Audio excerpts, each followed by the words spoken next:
জিদনে ইলমা রব্বি জিদনে ইলমা। ফৌজদারি কার্যবিধি আইন 1898 সালের 5 নং আইন। ধারা 1 ফৌজদারি কার্যবিধি আইন নামে পরিচিত হবে এবং সমগ্র বাংলাদেশে কার্যকর হবে। 1898 সালের 1 জুলাই ফৌজদারি কার্যবিধি আইন সমগ্র বাংলাদেশে কার্যকর হবে। ধারা 4 একের পর অ্যাটর্নি জেনারেল। ধারা 4 একের ক জামিনযোগ্য অপরাধ, জামিনের অযোগ্য অপরাধ। ধারা 4 একের গ অভিযোগ বা চার্জ। ধারা 4 একের আমলযোগ্য অপরাধ অথবা আমলযোগ্য মামলা বা আমলযোগ্য কেস। ধারা 4 একের বর্গীজ নালিশ অপরাধ, ফৌজদারি কার্যবিধি। ধারা 4 একের বর্গীজ নালিশ ফৌজদারি আদালতে নালিশ বলা হয় এবং দেওয়ানি আদালতে এই নালিশকে আরজি বলা হয়। ধারা 4 একের ট ইনকোয়ারি অথবা অনুসন্ধান। ধারা 4 একের ছ তদন্ত নালিশ। ধারা 4 একের ছ আমলের অযোগ্য অপরাধ, আমলের অযোগ্য মামলা, আমলের অযোগ্য কেস বলা হয় এবং দেওয়ানি আদালতে। ধারা 4 একের মূর্ধন্য অপরাধ। ধারা 4 একের ত থানার ভারপ্রাপ্ত কর্মকর্তা। ধারা 4 একের থানা। ধারা 4 একের ঠ ধারা 5 দণ্ডবিধির অধীনে সকল অপরাধের তদন্ত, অনুসন্ধান, বিচার ফৌজদারি কার্যবিধি আইন অনুসারে হবে। ধারা 4 একের ত সকল অপরাধের আইন, সকল আইনের অপরাধ ফৌজদারি কার্যবিধি অনুসারে তদন্ত, বিচার অথবা অনুসন্ধানের ব্যবস্থা আছে, কিন্তু নিজ নিজ আইনে যদি অনুসন্ধান, তদন্ত, বিচারের ব্যবস্থা থাকে তাহলে সেই আইন প্রাধান্য পাবে। যেমন নারী শিশু আইন ট্রাইব্যুনাল আছে, এখানে বিচারের ব্যবস্থা আছে, তদন্তের ব্যবস্থা আছে, অনুসন্ধানের ব্যবস্থা আছে। অর্থাৎ নারী শিশু আইনের যদি কোনো অপরাধ হয় সেই অপরাধের তদন্ত, অনুসন্ধান, বিচার নারী শিশু ট্রাইব্যুনালে হবে, নারী শিশু আইন অনুযায়ী হবে। এখানে ফৌজদারি কার্যবিধি আইন অনুসারে হবে না, এখানে নারী শিশু আইন প্রাধান্য পাবে। ধারা 6 ফৌজদারি আদালতের শ্রেণীবিভাগ। ধারা 9 দায়রা আদালত ব্যবস্থা আছে, ধারা 10 অনুসন্ধানের ব্যবস্থা আছে। অর্থাৎ নির্বাহী ম্যাজিস্ট্রেট। ধারা 11 জুডিশিয়াল ম্যাজিস্ট্রেট। ধারা 12 স্পেশাল ম্যাজিস্ট্রেট বা বিশেষ ম্যাজিস্ট্রেট কার্যবিধি আইন অনুসারে হবে না। ধারা 22 মফস্বল এলাকার জন্য জাস্টিস অফ দি পিস অবশ্যই বাংলাদেশের স্থায়ী নাগরিক হতে হবে। দায়রা আদালত। ধারা 10 নির্বাহী ম্যাজিস্ট্রেট। ধারা 11 জুডিশিয়াল ম্যাজিস্ট্রেট। ধারা 12 স্পেশাল ম্যাজিস্ট্রেট বা বিশেষ ম্যাজিস্ট্রেট। ধারা 22 মফস্বল এলাকার জন্য জাস্টিস অফ দি পিস অবশ্যই বাংলাদেশের স্থায়ী নাগরিক হতে হবে। ধারা 25 পদাধিকার বলে জাস্টিস অফ দি পিস। ধারা 28 দণ্ডবিধির অধীনে অপরাধের বিচার কোন কোন আদালতে হবে? হাইকোর্ট, দায়রা আদালত অথবা সরকার কর্তৃক ক্ষমতাপ্রাপ্ত অথবা বিচার করতে পারে এমন যে কোনো আদালত। ধারা 29 ক কিশোর অপরাধের বিচার কে করতে পারবেন? জেলা পর্যায়ে চিফ জুডিশিয়াল ম্যাজিস্ট্রেট, মহানগর এলাকায় মুখ্য মহানগর ম্যাজিস্ট্রেট অথবা সরকার কর্তৃক ক্ষমতাপ্রাপ্ত অন্য কোন ম্যাজিস্ট্রেট। ধারা 31 হাইকোর্ট বিভাগ ও দায়রা বিভাগ যে দণ্ড প্রদান করতে পারেন। ধারা 35 একই মামলায় বিভিন্ন অপরাধে দণ্ডিত হলে তার বিচার বা শাস্তি। ধারা 35 ক দণ্ডপ্রাপ্ত ব্যক্তি জেল হাজতে আটক থাকলে দণ্ডের রায়ের সময় তার জেল হাজতকাল বাদ দিতে হবে অথবা হাজতবাসকাল বাদ দিতে হবে। ধারা 42 জনসাধারণ পুলিশ অফিসার অথবা ম্যাজিস্ট্রেটকে সাহায্য করতে বাধ্য। ধারা 43 জনগণ জনগণকে সাহায্য করতে বাধ্য, সেটা কোন ক্ষেত্রে? অবশ্যই পরোয়ানা তামিলের ক্ষেত্রে, অর্থাৎ গ্রেপ্তারি পরোয়ানা কার্যকরের ক্ষেত্রে জনগণ যদি অপর কোনো জনগণের সাহায্য দাবি করে তাহলে জনগণ সাহায্য করতে বাধ্য। ধারা 44 কতিপয় ধারা 44 জনসাধারণ কতিপয় অপরাধ সম্পর্কে পুলিশ অফিসার এবং ম্যাজিস্ট্রেটকে সংবাদ দেবেন। ধারা 45 কতিপয় ব্যক্তি কতিপয় অপরাধ সম্পর্কে পুলিশ অফিসার এবং ম্যাজিস্ট্রেটকে সংবাদ দিতে বাধ্য। ধারা 46 গ্রেপ্তার ও গ্রেপ্তারের পদ্ধতি। 46-1 কথা বা কার্য দ্বারা গ্রেপ্তার করা না গেলে দেহ স্পর্শ করে গ্রেপ্তার করতে হবে। 2 সকল প্রকার কৌশল অবলম্বন করে গ্রেপ্তার করতে হবে। 3 আসামি যদি যাবজ্জীবন কারাদণ্ড বা মৃত্যুদণ্ডপ্রাপ্ত আসামি না হয় তাহলে গ্রেপ্তারকালে আসামির মৃত্যু ঘটানো যাবে না। ধারা 47 যে আসামিকে গ্রেপ্তার করা হবে সে আসামি যদি কোনো আবদ্ধ স্থানে অথবা কোনো ঘরে যদি পালিয়ে যায় বা পলায়ন করে তাহলে সে ঘরের মালিক বা আবদ্ধ স্থানের মালিক বা ভারপ্রাপ্ত প্রতিনিধির অনুমতি সাপেক্ষে সেখানে প্রবেশ করতে হবে এবং গ্রেপ্তার কার্যক্রম করতে হবে। ধারা 48 যদি প্রবেশের অনুমতি পাওয়া না যায় সেক্ষেত্রে দরজা জানালা ভেঙে প্রবেশ করতে হবে। এবং ধারা 48-এ লক্ষ্য রাখতে হবে সেখানে যদি কোনো পরহেজগার নারী বা মহিলা থাকে তাহলে তাকে সরে যাওয়ার জন্য অনুরোধ করতে হবে, যদি সরে না যায় তাহলে তাকে সরিয়ে দিতে হবে। ধারা 49 গ্রেপ্তার কার্যক্রম সম্পন্ন করার পর যদি আবদ্ধ স্থানে বা ঘরে আটকা পড়ে তাহলে দরজা জানালা ভেঙে বাহির হতে পারবে। ধারা 50 গ্রেপ্তারকালে যতটুকু বল প্রয়োগ করা প্রয়োজন ততটুকুই বল প্রয়োগ করতে হবে, তার অধিক বল প্রয়োগ করা যাবে না। ধারা 51 পুরুষের দেহ তল্লাশি। পুরুষের দেহ তল্লাশির ক্ষেত্রে বৈধ বস্ত্র ব্যতীত যা কিছু পাওয়া যাবে সমস্ত কিছু হেফাজতে নিতে হবে এবং তাকে যে আদালতে হাজির করা হবে সে আদালতে উক্ত মালামাল জমা দিতে হবে। ধারা 52 মহিলার দেহ তল্লাশি। মহিলার দেহ তল্লাশির ক্ষেত্রে পুরুষ উপস্থিত থাকা যাবে না। ধারা 53 অবৈধ অস্ত্রশস্ত্র বা আগ্নেয়াস্ত্র আটক বা হেফাজতে নেওয়া।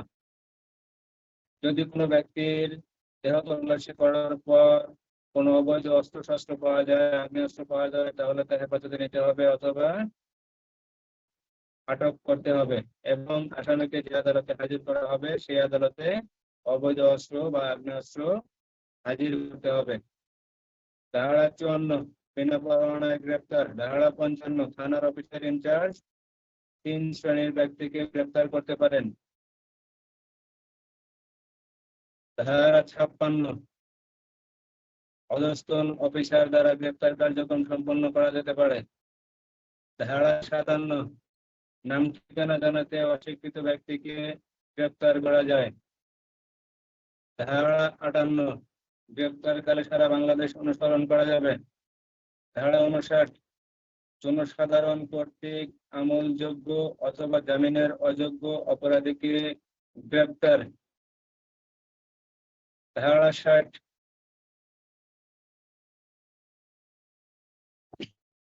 বিনা পরোয়ানায় গ্রেপ্তার করা হলে সে আসামিকে অনতিবিলম্বে থানার অফিসার ইনচার্জ অথবা নির্বাহী ম্যাজিস্ট্রেট এখতিয়ারুদ্দিন ম্যাজিস্ট্রেটের নিকট হাজির করতে হবে। ধারা 61-81 অনতিবিলম্বে অথবা 24 ঘন্টার মধ্যে আসামিকে আদালতে প্রেরণ করতে হবে। ধারা 62 থানার অফিসার ইনচার্জ কর্তৃক মুখ্য মহানগর ম্যাজিস্ট্রেট অথবা মুখ্য চিফ জুডিশিয়াল ম্যাজিস্ট্রেটের নিকট রিপোর্ট প্রদান। থানা এলাকায় দৈনিক কি পরিমাণ আসামি বিনা পরোয়ানায় গ্রেপ্তার করা হয়েছে এবং জামিন প্রদান করা হয়েছে সে বিষয়ে রিপোর্ট প্রদান করবেন থানার ভারপ্রাপ্ত কর্মকর্তা। ধারা 62 ধারা 63 আসামির যদি জামিন মুচলেকা বা বিশেষ কোনো আদেশ না থাকে তাহলে আসামিকে ছেড়ে দেওয়া যাবে না। ধারা 64 ম্যাজিস্ট্রেট কর্তৃক অপরাধীকে গ্রেপ্তার। ধারা 65, ম্যাজিস্ট্রেট যে অপরাধীকে গ্রেপ্তার করতে পারেন অথবা যে অপরাধীকে গ্রেপ্তারের জন্য পরোয়ানা জারি করতে পারেন সে অপরাধীকে গ্রেপ্তারের জন্য জনসাধারণকে নির্দেশ দিতে পারেন। ধারা 65। ধারা 66, আইনসঙ্গত হেফাজত হতে যদি কেউ পলায়ন করে তাহলে তাকে পুনরায় গ্রেপ্তার। ধারা 67, পুনরায় গ্রেপ্তারের ক্ষেত্রে ফৌজদারি কার্যবিধি আইনের ধারা 47, 48, 49 অনুসরণ করে গ্রেপ্তার করতে হবে বা গ্রেপ্তার করা যাবে। ধারা 68, সমন। ধারা 68 1, সমন। সমন কি বা সমন কাকে বলে? ধারা 68 2, সমন কে জারি করতে পারে? সমন সাধারণত পুলিশ অফিসার জারি করে থাকে, কিন্তু পুলিশ অফিসার ব্যতীত সরকারি অন্যান্য কর্মচারী দ্বারাও সমন জারি করা যায়। সেক্ষেত্রে পুলিশ কনস্টেবল সমন জারি করতে পারেন। ধারা 69, সমন জারির পদ্ধতি। ধারা 70, নাবালক পুরুষের নিকট সমন জারি। যার প্রতি সমন জারি করা হবে তাকে যদি খুঁজে না পাওয়া যায় তাহলে নাবালক কোন পুরুষের নিকট সমনের কপি প্রদান করে সমন জারি করতে হবে। ধারা 71, নাবালক পুরুষও যদি না পাওয়া যায় তাহলে প্রকাশ্য কোন স্থানে লটকিয়ে দিয়ে সমন জারি করতে হবে। ধারা 72, সরকারি কর্মচারীর প্রতি সমন জারি। ধারা 72 1, সরকারি কর্মচারীর প্রতি সমন জারি। ধারা 72 2, সরকারি কর্মচারীর প্রতি যখন সমন জারি করা হয় তখন যে স্বাক্ষর পূর্বক সমন দেওয়া হয় সেই স্বাক্ষর দ্বারা সমন জারির প্রমাণক হিসেবে ব্যবহার করা যায়। ধারা 72 2, তাহলে সরকারি কর্মচারীর নিকট সমন জারির প্রমাণ। ধারা 72 2। ধারা 73, স্থানীয় এলাকার বাইরে সমন জারি। এক্ষেত্রে অবশ্যই 2 কপি একদিন ম্যাজিস্ট্রেটের নিকট প্রেরণ করলে সমন জারি হয়েছে বলে গণ্য হবে। ধারা 74, সমন জারির প্রমাণ। ধারা 75, গ্রেপ্তারি পরোয়ানা। ধারা 75 2, গ্রেপ্তারি পরোয়ানা বলবৎ।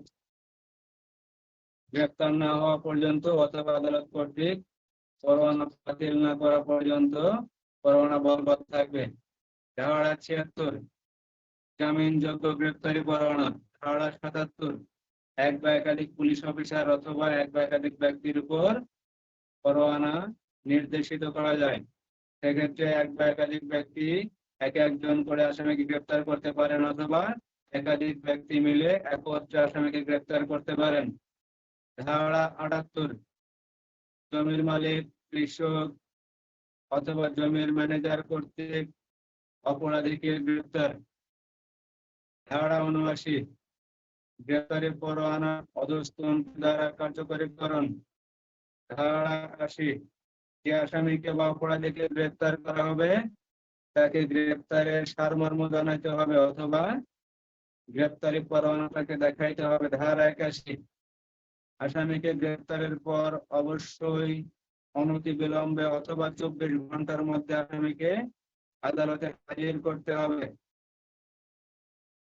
ধারা 82, গ্রেপ্তারি পরোয়ানা সমগ্র বাংলাদেশে কার্যকর করা যাবে।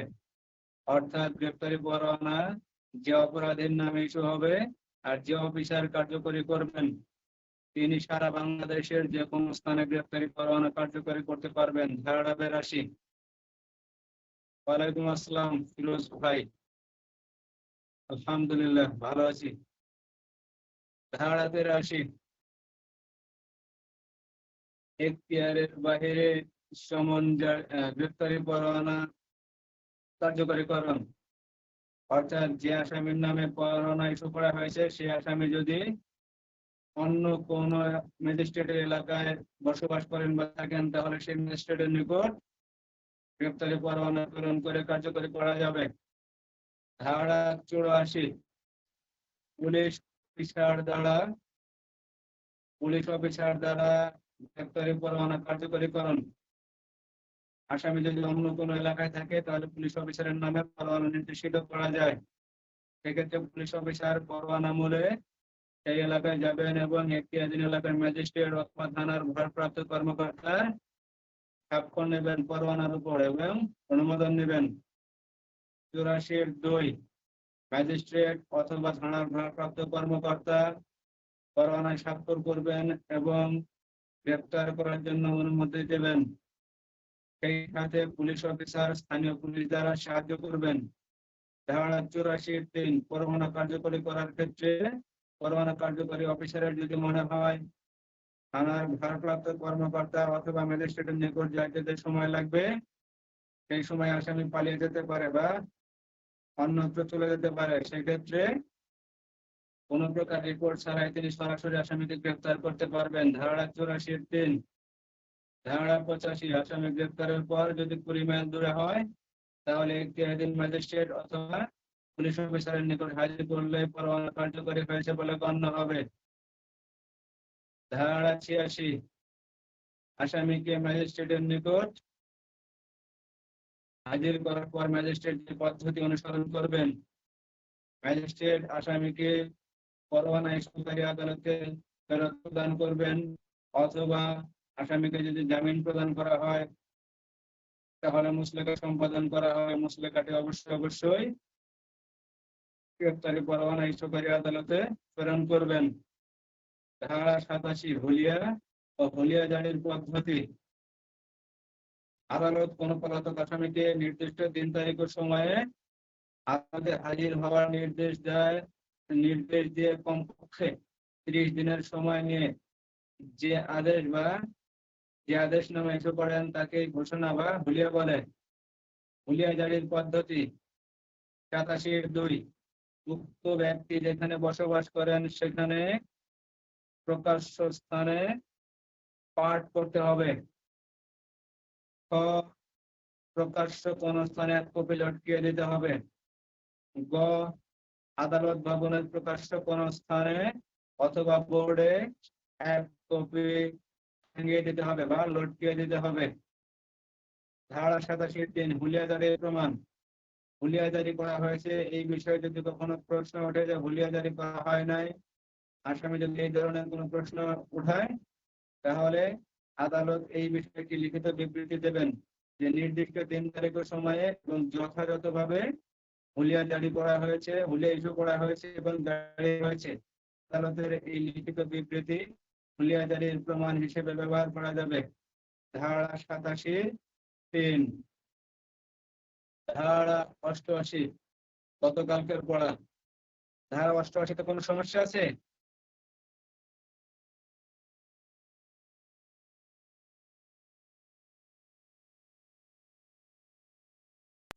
অষ্টাশিটা আবার একটু বলেন স্যার। আচ্ছা ঠিক আছে। ধারা 88 ও সম্পত্তি প্রয়োগের পদ্ধতি। প্রয়োগ বলতে কি বোঝায়? কোন পলাতক আসামিকে হুলিয়া জারি করার পরে যদি আদালতে হাজির করা সম্ভব না হয় তাহলে আসামির সমস্ত স্থাবর ও অস্থাবর সম্পত্তি প্রয়োগের জন্য যে লিখিত আদেশনামা প্রদান করা হয় তাকে প্রয়োগী পরোয়ানা বলে। ধারা 88-1 88-2 বলা হয়েছে যে প্রয়োগী পরোয়ানা ইস্যু করা হয়েছে এই ইস্যু কপি দ্বারাই তার স্থানীয় এলাকায় এবং অন্য জেলা বা অন্য কোন এলাকায় যদি তার স্থাবর অস্থাবর সম্পত্তি থাকে এক আদেশেই 2 জায়গার সম্পত্তি প্রয়োগ করা যাবে। ধারা 88-3 অস্থাবর সম্পত্তি প্রয়োগের পদ্ধতি। অস্থাবর সম্পত্তি প্রয়োগের পদ্ধতি 3 ক আটক করতে হবে, খ রিসিভার নিয়োগ করতে হবে, গ অস্থাবর সম্পত্তি হস্তান্তরযোগ্য। এই হস্তান্তরযোগ্য আসামিকে অথবা আসামির পক্ষে অন্য কোনো ব্যক্তিকে নিষিদ্ধ করতে হবে, অর্থাৎ এই সম্পত্তি হস্তান্তর করা যাবে না। এই সম্পত্তি যখন প্রয়োগ করা হবে এই সম্পত্তি আর হস্তান্তর করা যাবে না। আর 3 ঘ আদালতের ইচ্ছা অনুযায়ী আদালত যেমন ইচ্ছা করবে সেভাবে সেই সম্পত্তি প্রয়োগ করতে পারবে। ধারা 88-3 88-4 স্থাবর সম্পত্তি প্রয়োগ। স্থাবর সম্পত্তি প্রয়োগের ক্ষেত্রে ওই সম্পত্তি আটক করতে হবে, কারণ এই দখল নিতে হবে, কারণ স্থাবর সম্পদকে আটক করা যায় না, জমি আটক করা যাবে না, এটা দখলে নিতে হবে। ঘর বাড়িও আটক করা যাবে না, এটা দখলে নিতে হবে। তাহলে স্থাবর সম্পত্তি দখল নিয়ে প্রয়োগ করতে হবে, রিসিভার নিয়োগ করতে হবে, আসামিকে অথবা তার পক্ষে অন্য কোনো ব্যক্তিকে হস্তান্তর অথবা খাজনা প্রদান নিষিদ্ধ করতে হবে। কারণ স্থাবর সম্পত্তির খাজনা প্রদান করা হয়, সরকার যখন এই সম্পত্তি প্রয়োগ করবেন বা আদালত যখন এই সম্পত্তি প্রয়োগ করবেন, তখন এই সম্পত্তির খাজনা প্রদান করতে হবে না, খাজনা প্রদান নিষিদ্ধ করতে হবে। আর ঘতে বলা হয়েছে আদালতের ইচ্ছা অনুযায়ী। তাহলে তাহলে ধারা 88 3 এবং 4 স্থাবর সম্পত্তি এবং স্থাবর সম্পত্তি প্রয়োগের ভিতরে একটাই পার্থক্য, একটা আটক করতে হবে আর একটা দখলে নিতে হবে। আর একটা পার্থক্য আছে, একটা হলো হস্তান্তর যোগ্য, হস্তান্তর নিষেধ করতে হবে, আর সেই ক্ষেত্রে হস্তান্তর ও খাজনা প্রদান নিষিদ্ধ করতে হবে। ধারা 88-5 যে সম্পত্তি প্রয়োগ করা হয়েছে সেই সম্পত্তির ভিতরে যদি কোনো জীবন্ত প্রাণী, গরু, ছাগল, ভেড়া এই জাতীয় কিছু থাকে অথবা ক্ষয়শীল পচনশীল জাতীয় যদি কিছু থাকে, তাহলে আদালত উক্ত প্রকৃত সম্পত্তি বিক্রয়ের জন্য নির্দেশ দিতে পারেন এবং বিক্রয় লব্ধ টাকা আদালতের ইচ্ছা অনুসারে ব্যবহার করা যাবে। ধারা 88-5, ধারা 88-6 প্রকৃত সম্পত্তির ভিতরে আসামি ব্যতীত অপর কোন ব্যক্তি, অর্থাৎ আসামি নয় এমন কোন ব্যক্তি যদি প্রকৃত সম্পত্তির ভিতরে অধিকার অথবা সত্ত্ব দাবি করেন, তাহলে তার অধিকারের বিষয়টি অবশ্যই অনুসন্ধান অথবা তদন্ত করতে হবে। এটা আদালত করবেন। ধারা 88-6 ধারা 88-7 হুলিয়ায় উল্লেখিত সময়ের মধ্যে যদি আসামি হাজির না হয়, তাহলে তার সম্পত্তি সরকারের হেফাজতে যাবে এবং উক্ত সম্পত্তি যদি ক্ষয়শীল, পচনশীল বা জীবন্ত প্রাণী যদি হয় তাহলে, এবং বিক্রয় যদি ওই মালিকের জন্য যদি লাভজনক হয়, তাহলে আদালত বিক্রয়ের জন্য আদেশ দিতে পারেন এবং বিক্রয়ের ব্যবস্থা করতে পারেন। ধারা 88-7। আর কোন সমস্যা আছে? ধারা 88।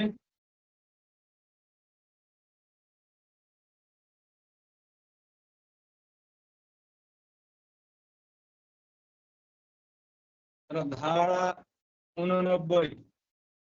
ধারা 88-তে সম্পত্তি প্রয়োগ করা হয়েছে। ধারা 89-তে প্রকৃত সম্পত্তি ফেরত প্রদান, অর্থাৎ যার সম্পত্তি প্রয়োগ করা হয়েছে তাকে সেই প্রকৃত সম্পত্তি ফেরত প্রদান করতে হবে, আর যার সম্পত্তি তাকে ফেরত দিতে হবে। ধারা 89 ফৌজদারি কার্যবিধি আইনের 88 ধারা অনুসারে যার সম্পত্তি প্রয়োগ করা হয়েছে তিনি যদি প্রয়োগের তারিখ হতে যদি 2 বছরের ভিতরে আদালতে স্বেচ্ছায়, অর্থাৎ নিজে থেকে যদি আদালতে হাজির হয়, যার সম্পত্তি প্রয়োগ করা হয়েছে প্রয়োগের তারিখ হতে 2 বছরের মধ্যে আসামি যদি আদালতে স্বেচ্ছায় হাজির হয় অথবা পুলিশ অফিসার অথবা অন্য কোনো ব্যক্তি গ্রেপ্তারপূর্বক আদালতে হাজির করেন এবং আদালতে হাজির হওয়ার পর অবশ্যই তিনি যদি আদালতকে এই মর্মে সন্তুষ্টি অর্জন করতে পারেন যে তিনি পলাতক ছিলেন না, তিনি সমন জারি হয়েছে সে বিষয়েও জানেন না, হুলিয়া ইস্যু করা হয়েছে হুলিয়ার বিষয়টিও তিনি জানেন না, আদালত যদি তার কথা বিশ্বাস করে এবং সন্তুষ্ট হয়, তাহলে তার প্রকৃত সম্পত্তি তাকে ফেরত প্রদান করবেন। এক্ষেত্রে প্রকৃত সম্পত্তি বহনের ক্ষেত্রে যে পরিমাণ ব্যয় হয়েছে সেই ব্যয় তার নিকট থেকে আদায় করতে পারবেন, অথবা প্রকৃত সম্পত্তি যদি বিক্রয় করা হয়ে থাকে সেই বিক্রয় লব্ধ টাকা হতে ব্যয়ভার রেখে দিতে পারবেন। ধারা 89। আর কোন সমস্যা? ধারা 88-89।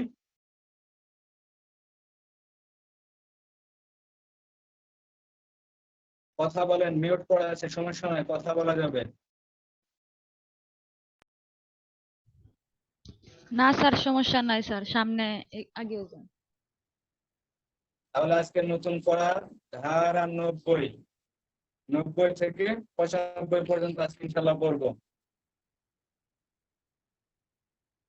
ধারা 90, সমনের পরিবর্তে অথবা সমনের অতিরিক্ত পরোয়ানা জারি।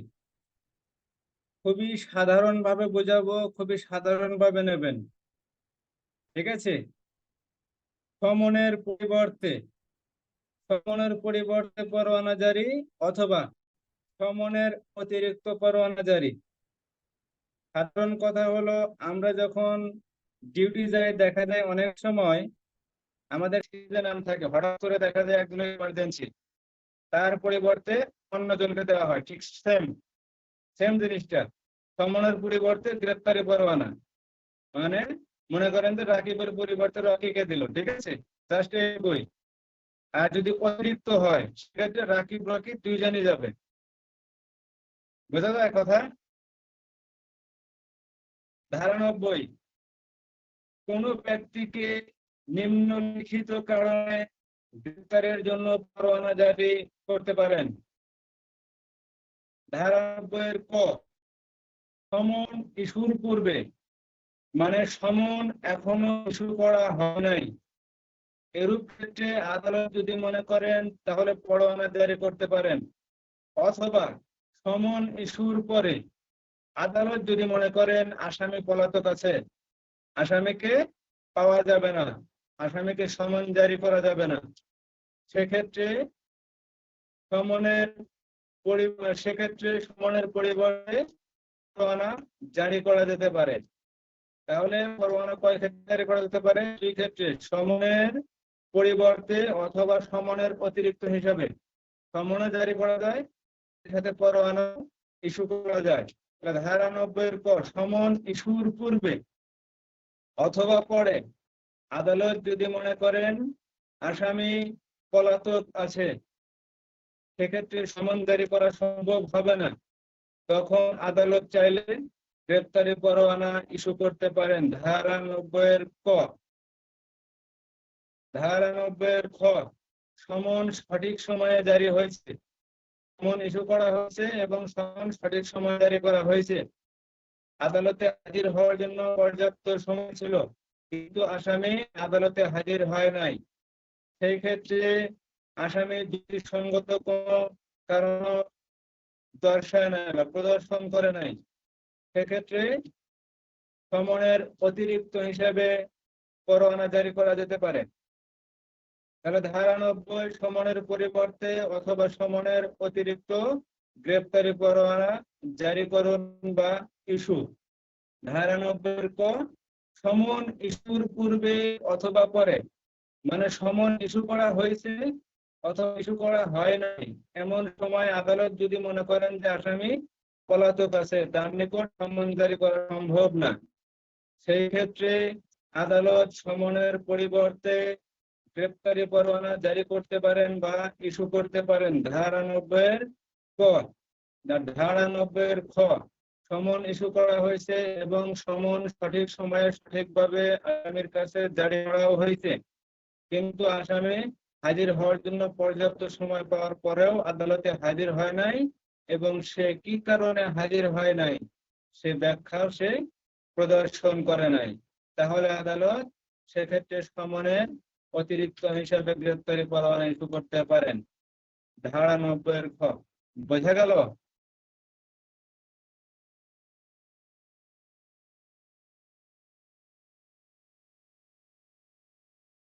আনমিউট করে আছে, কথা বলেন, বোঝা যায় কিনা?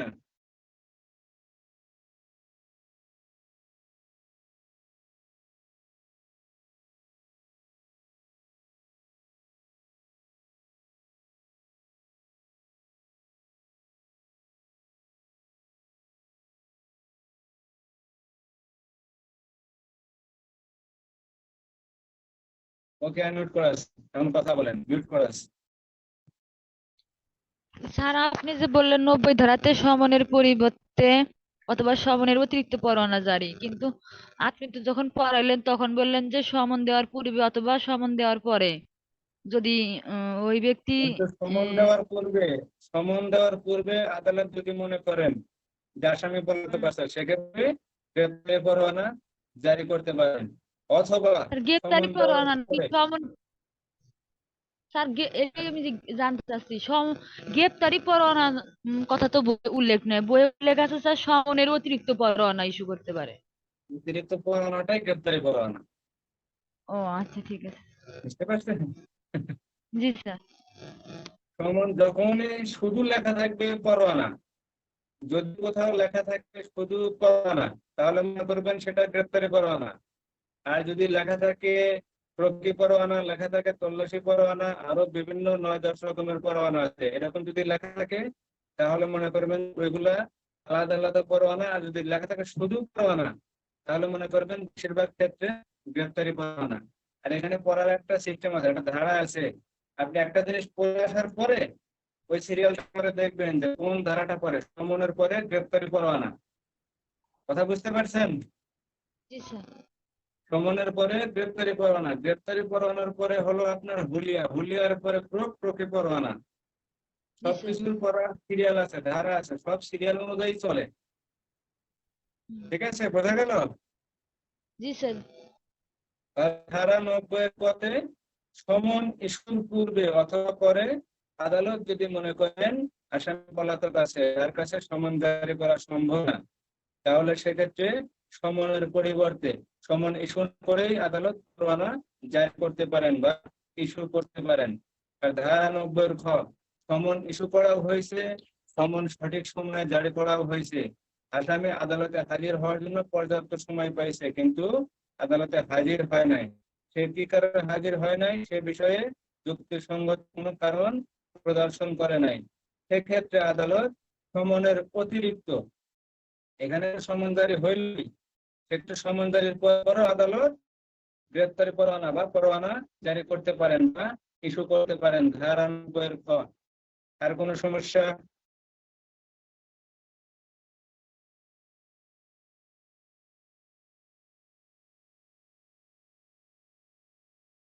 কথা বলেন, বুঝতে কারো সমস্যা আছে?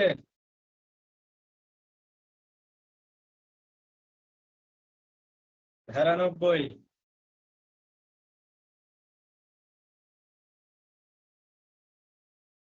সোনিয়া না স্যার। আচ্ছা ঠিক আছে, ধারা 91, মুসলেকার মাধ্যমে আদালতে হাজিরকরণ। মুসলেকা নেওয়াই হয় আদালতে হাজির করার জন্য, সঠিক সময় আদালতে হাজির করার জন্য মুসলেকা সম্পাদন করা হয়। ধারা 91, আদালতে হাজিরের জন্য যে ব্যক্তির বিরুদ্ধে সমন বা পরোয়ানা প্রদান করতে পারেন, আদালত যে ব্যক্তির বিরুদ্ধে সমন বা পরোয়ানা প্রদান করতে পারেন, সেই ব্যক্তি যদি আদালতে হাজির থাকে তাহলে আদালতে হাজির হওয়ার জন্য জামিনদার সহ বা জামিনদার ব্যতীত মুসলেকা সম্পাদন করতে পারেন। এখানে বলা হচ্ছে যে ব্যক্তির বিরুদ্ধে আদালত সমন অথবা গ্রেফতারি পরোয়ানা ইস্যু করতে পারে, সেই ব্যক্তি যদি সংশ্লিষ্ট আদালতে যদি উপস্থিত থাকে ওই সময় অথবা হাজির থাকে, তাহলে পরবর্তী সময়ে আদালতে হাজিরের জন্য জামিনদার সহ অথবা জামিনদার ব্যতীত আদালত মুসলেকা সম্পাদন করতে পারেন। ওই ব্যক্তি আদালতে হাজির আছে, সেক্ষেত্রেও পরবর্তী সময়ে আদালতে হাজির হওয়ার জন্য মুসলেকা সম্পাদন। ধারা 91, অর্থাৎ আদালতে উপস্থিত ব্যক্তির নিকট হতে মুসলেকা সম্পাদন। বোঝা গেল? আদালতে হাজিরের জন্য যে ব্যক্তির বিরুদ্ধে আদালত সমন অথবা গ্রেফতারি পরোয়ানা ইস্যু করতে পারেন অথবা জারি করতে পারেন, এরূপ ব্যক্তি বা আসামি যদি আদালতে হাজির থাকে, তাহলে সেই ব্যক্তির নিকট জামিনদার অথবা জামিনদার সহ অথবা জামিনদার ব্যতীত পরবর্তী সময়ে আদালতে হাজিরার জন্য মুসলেকা সম্পাদন করতে পারেন। ধারা 91। বোঝা গেল? বুঝতে কোনো সমস্যা?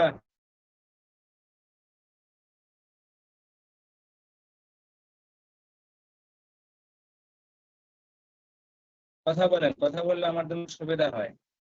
কথা বলেন, না হলে চ্যাট বক্সে দেখেন হ্যাঁ অথবা না।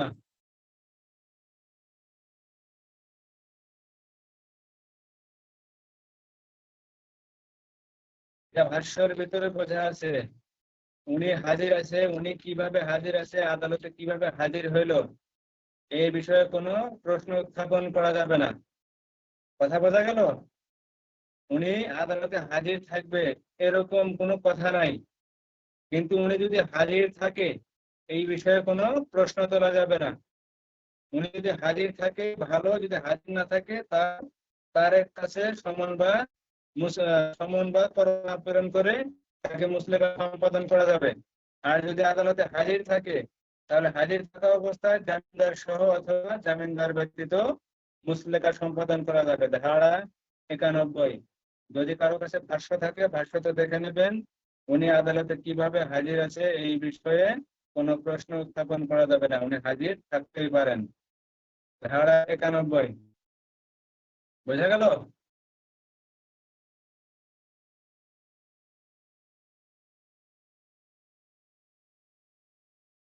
ধারা 92 মুসলেকার শর্ত লঙ্ঘন করলে পরোয়ানা জারি।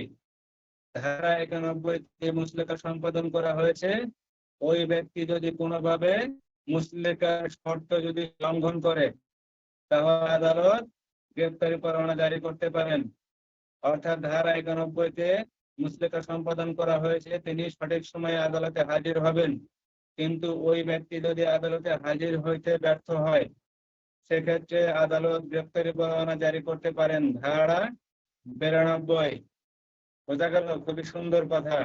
ধারা 91-তে মুসলেকা সম্পাদন, আদালতে হাজির হওয়ার জন্য আদালতে উপস্থিত ব্যক্তির নিকট থেকে মুসলেকা সম্পাদন। আর ধারা 92 যে মুসলেকা সম্পাদন করা হয়েছে সেই ব্যক্তি যদি আদালতে সঠিক সময়ে সঠিক দিনে যদি হাজির হইতে ব্যর্থ হয় তাহলে গ্রেপ্তারি পরোয়ানা ইস্যু করা যাইতে পারে। ধারা 92 বোঝা গেল না কোনো সমস্যা?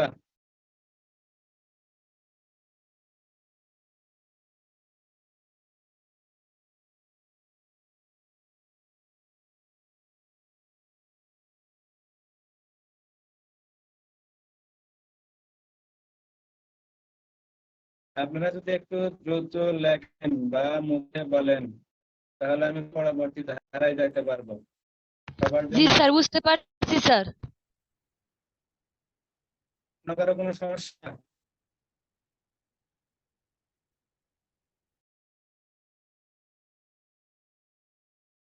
যে পর্যন্ত বুঝতে না পারবেন আমি প্রয়োজন পড়লে এক ধারা 100 বার করাবো, কোনো সমস্যা নাই।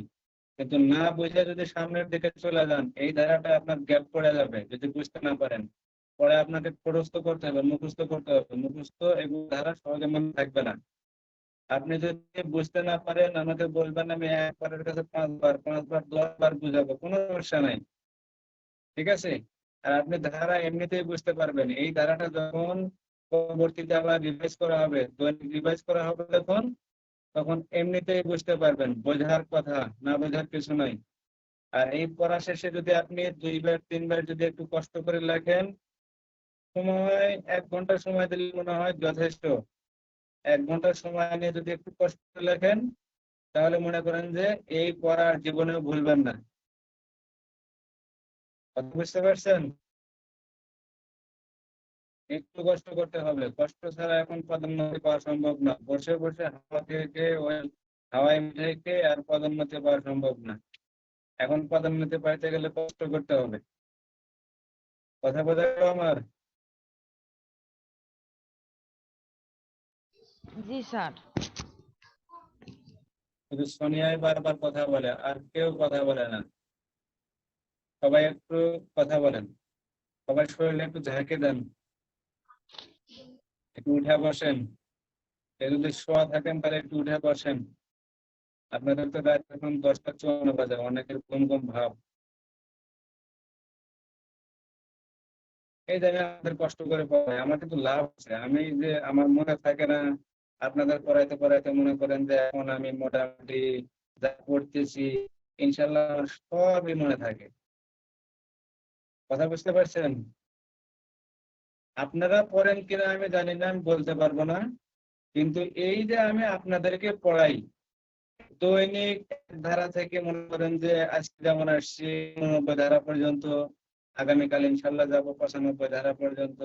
এরকম দৈনিক যদি একবার করে যদি আমার রিভাইজ হয় তাহলে আমার ইনশাআল্লাহ পদোন্নতির পরবর্তী ধাপের ক্ষেত্রে কাজে লাগবে।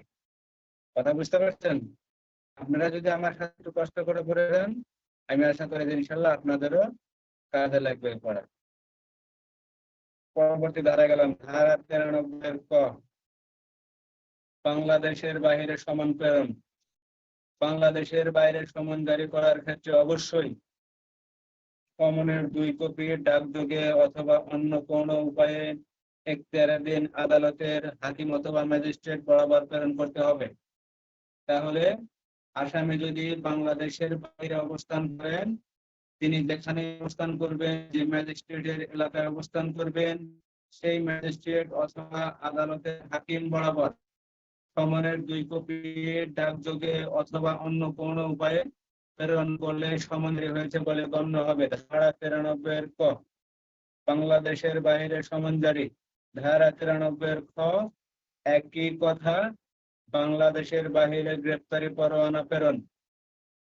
দেশের বাইরে কোনো আসামিকে গ্রেপ্তারের জন্য পরোয়ানার কপি এখতিয়ারাধীন ম্যাজিস্ট্রেটের নিকট ডাকযোগে অথবা অন্য কোনো মাধ্যমে প্রেরণ করতে হবে।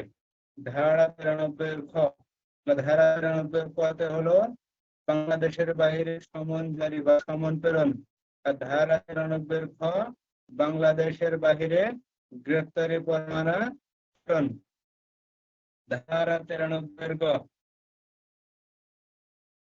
হাকিম আগের দিনে বলা হয়েছে, এখন হাকিম বলা হয় না, এখন জজ, ম্যাজিস্ট্রেট এগুলো বলা হয়, জজ বা ম্যাজিস্ট্রেট। ঠিক আছে? হাকিম অনেক আগের দিনের ভাষা, হাকিম। এই হাকিমটাই এখন জজ, ম্যাজিস্ট্রেট। ঠিক আছে? জি স্যার। ধারা 93 গ, ধারা 93 কতে বাংলাদেশ হতে বিদেশে সমন প্রেরণ। আর 93 খতে বাংলাদেশ হতে বাংলাদেশের বাইরে অন্য কোনো দেশে পরোয়ানার কপি প্রেরণ। আর 93 গতে বিদেশ হতে প্রাপ্ত পরোয়ানা দেশে জারি ও কার্যকরীকরণ।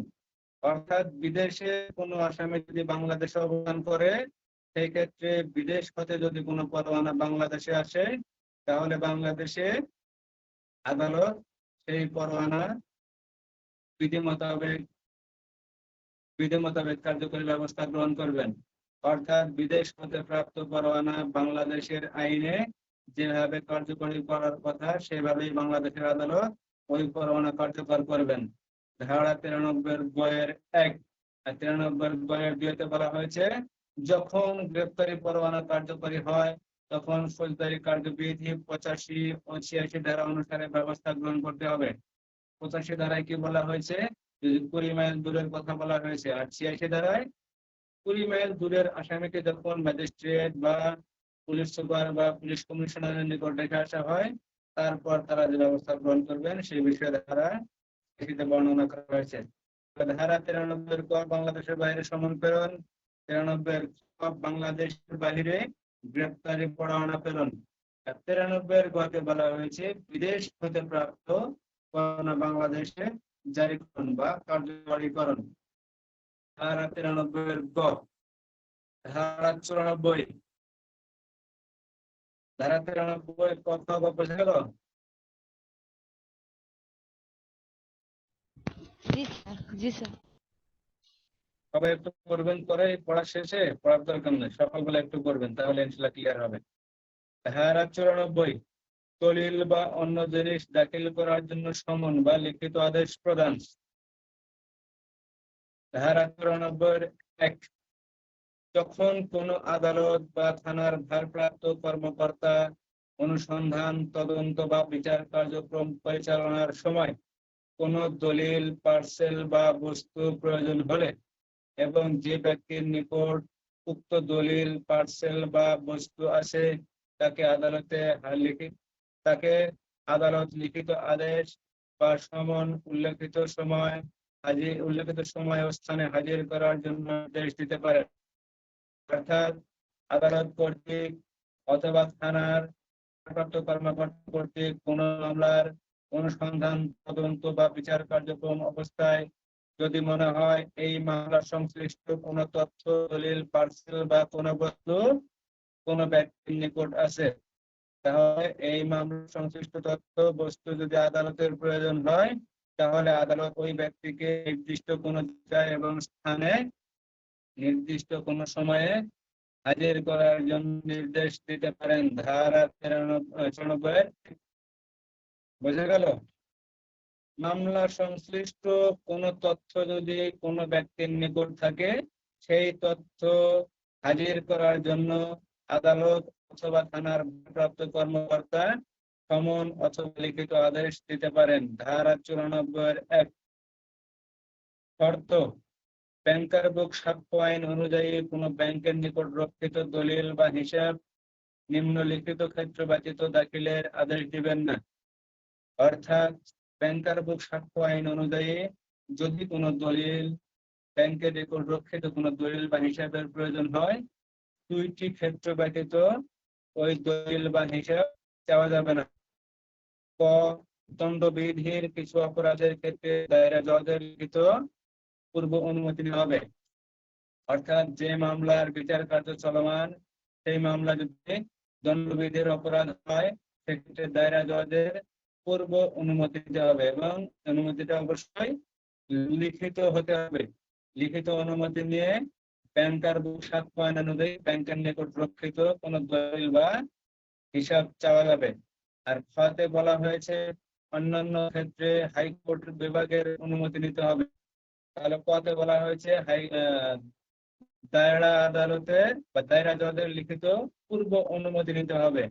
আর খতে বলা হয়েছে অন্যান্য অপরাধের ক্ষেত্রে হাইকোর্ট বিভাগের অনুমতি নিতে হবে। ধারা 94 বোঝা গেল?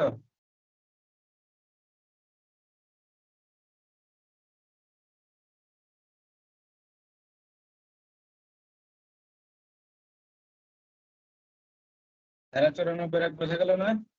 আর একবার বলি, কোন দলিল, পার্সেল বা কোনো বস্তু, মামলা সংশ্লিষ্ট এরকম কোনো বস্তু যদি কোনো ব্যক্তির নিকট থাকে, ওই মামলার তদন্ত, অনুসন্ধান অথবা বিচার কার্য চলমান অবস্থায় ম্যাজিস্ট্রেট অথবা থানার ভারপ্রাপ্ত কর্মকর্তার যদি প্রয়োজন হয়, তাহলে ওই দলিল, পার্সেল বা বস্তু যার নিকট থাকবে, আদালত অথবা থানার ভারপ্রাপ্ত কর্মকর্তা ওই ব্যক্তিকে নির্দিষ্ট কোনো স্থানে এবং সময়ে হাজির করার জন্য সমন অথবা লিখিত আদেশ দিতে পারেন। ধারা 94 তবে শর্ত থাকে যে ব্যাংকার সাক্ষ্য আইন অনুযায়ী কোনো ব্যাংকের হেফাজতে রক্ষিত কোনো দলিল বা কোনো হিসাব যদি চাওয়ার প্রয়োজন হয়, সেক্ষেত্রে দায়রা জজের অনুমতি নিতে হবে এবং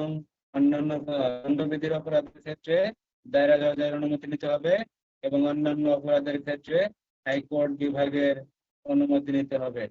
ধারা 94 আর ধারা 94 বলা হয়েছে যে ব্যক্তির নিকট দলিল, পার্সেল বা কোনো বস্তু চাওয়া হয়েছে, সেই ব্যক্তি যদি নিজে হাজির না করে অন্য কোনো ব্যক্তির মাধ্যমে ওই দলিল, বস্তু বা পার্সেল হাজির করে, তাহলে তিনি আদেশ মান্য করেছেন বলে গণ্য হবে। ধারা 94 ধারা 94 হাজির করার জন্য আদেশ দেওয়া হবে। বলা হচ্ছে ওই ব্যক্তি যদি নিজে হাজির না করে অন্য কোনো ব্যক্তির মাধ্যমে হাজির করেন, তাহলে তিনি আদেশ পালন করেছেন মর্মে গণ্য হবে। ধারা 94 বোঝা গেল?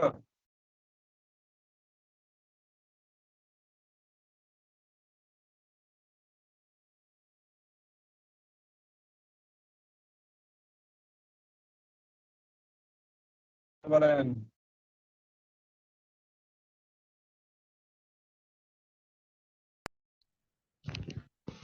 জি স্যার, বোঝা গেছে।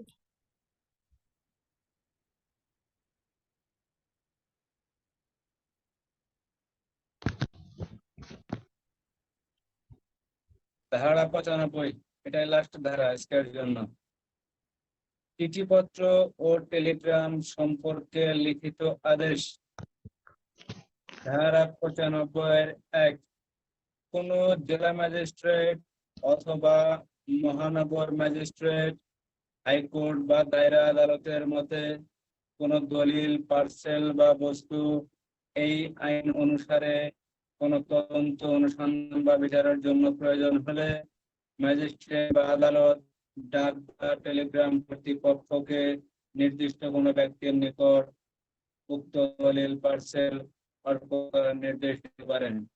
তাহলে জেলা ম্যাজিস্ট্রেট, মহানগর এলাকায় হলে মহানগর ম্যাজিস্ট্রেট, তারপরে হাইকোর্ট বিভাগ, দায়রা আদালত কোন দলিল, পার্সেল বা বস্তু, কোন অপরাধের তদন্ত, অনুসন্ধান বা বিচার কার্যক্রম চলা অবস্থায় যদি প্রয়োজন হয়, সেই ক্ষেত্রে ওই দলিল, বস্তু বা পার্সেল যদি ডাক বা টেলিগ্রাম কর্তৃপক্ষের নিকট রক্ষিত থাকে, তাহলে সেই পার্সেল বা দলিল কোন নির্দিষ্ট ব্যক্তি আদালত কর্তৃক নির্দিষ্ট ব্যক্তি নিকট প্রেরণ করার জন্য বা অর্পণ করার জন্য নির্দেশ দিতে পারেন।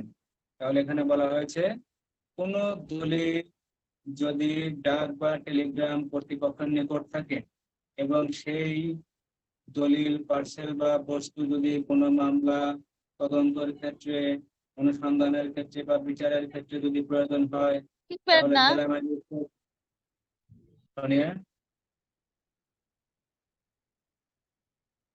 সোনিয়া বলেন।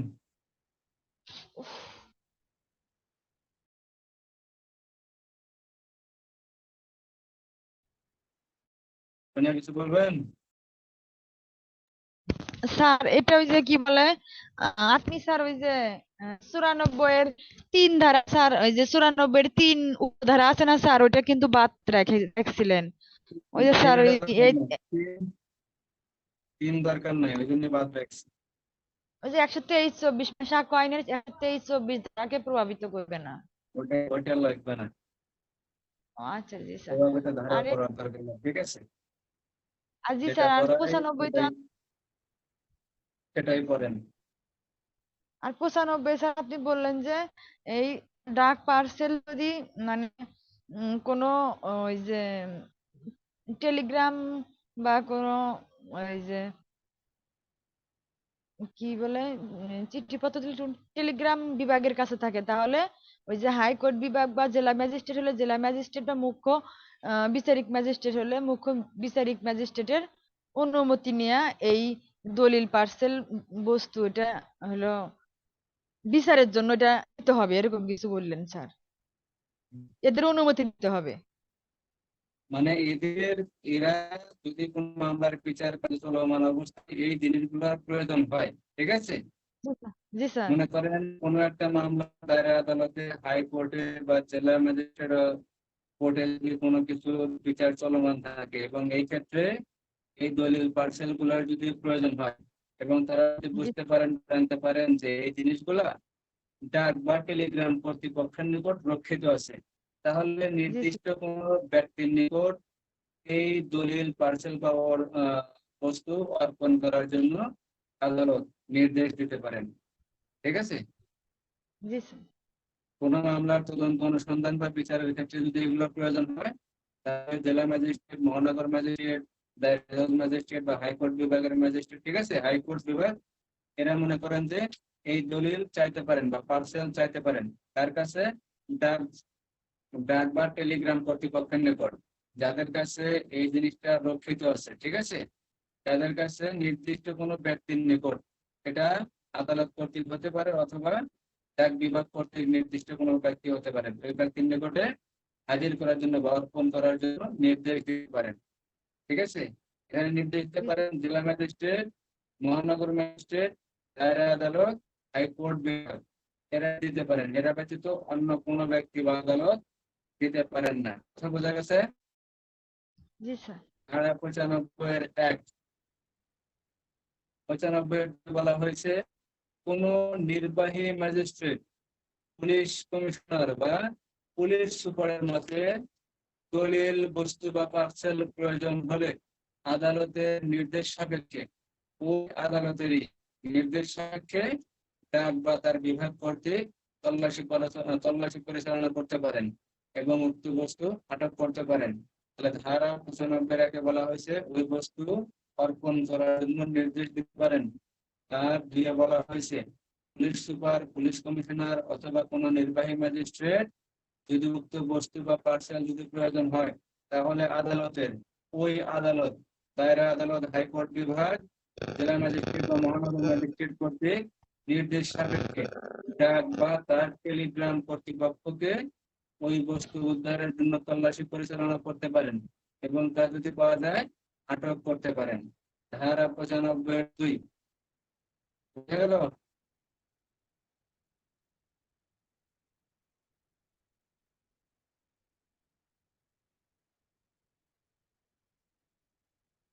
তানিয়া বোঝা গেল? স্যার বুঝতে সবাই পারছি একটু স্যার। সবাই একটু জোরে বলেন।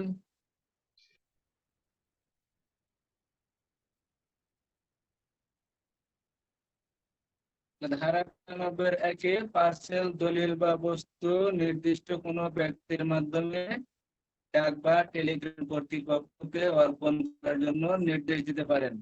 আর 95(2) বলা হয়েছে ওই আদালতের অনুমতি সাপেক্ষেই নির্বাহী ম্যাজিস্ট্রেট বা পুলিশ কমিশনার বা পুলিশ সুপার ডাক বা টেলিগ্রাম কর্তৃপক্ষকে তল্লাশি পরিচালনা করাতে পারেন এবং ওই বস্তু আটক করতে পারেন, অর্থাৎ ওই দলিল, পার্সেল বা বস্তু আটক করতে পারেন। ধারা 95(2) বোঝা গেল? সবাই একটু কথা বলেন না, চ্যাট বক্সে লেখেন।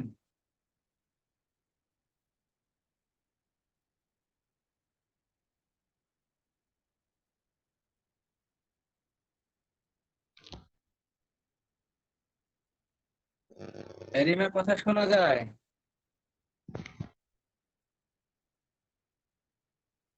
লেখতে কি কষ্ট হয়?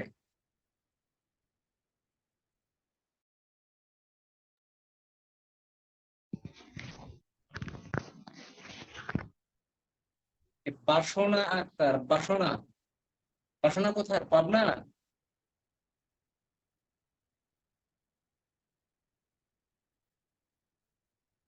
বাসনা, বাসনা পাবনা কোথায় থাকেন? পুলিশ লাইনসে?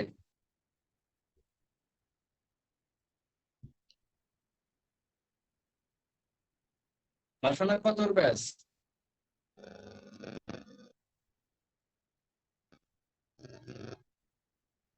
জানি না। হুম,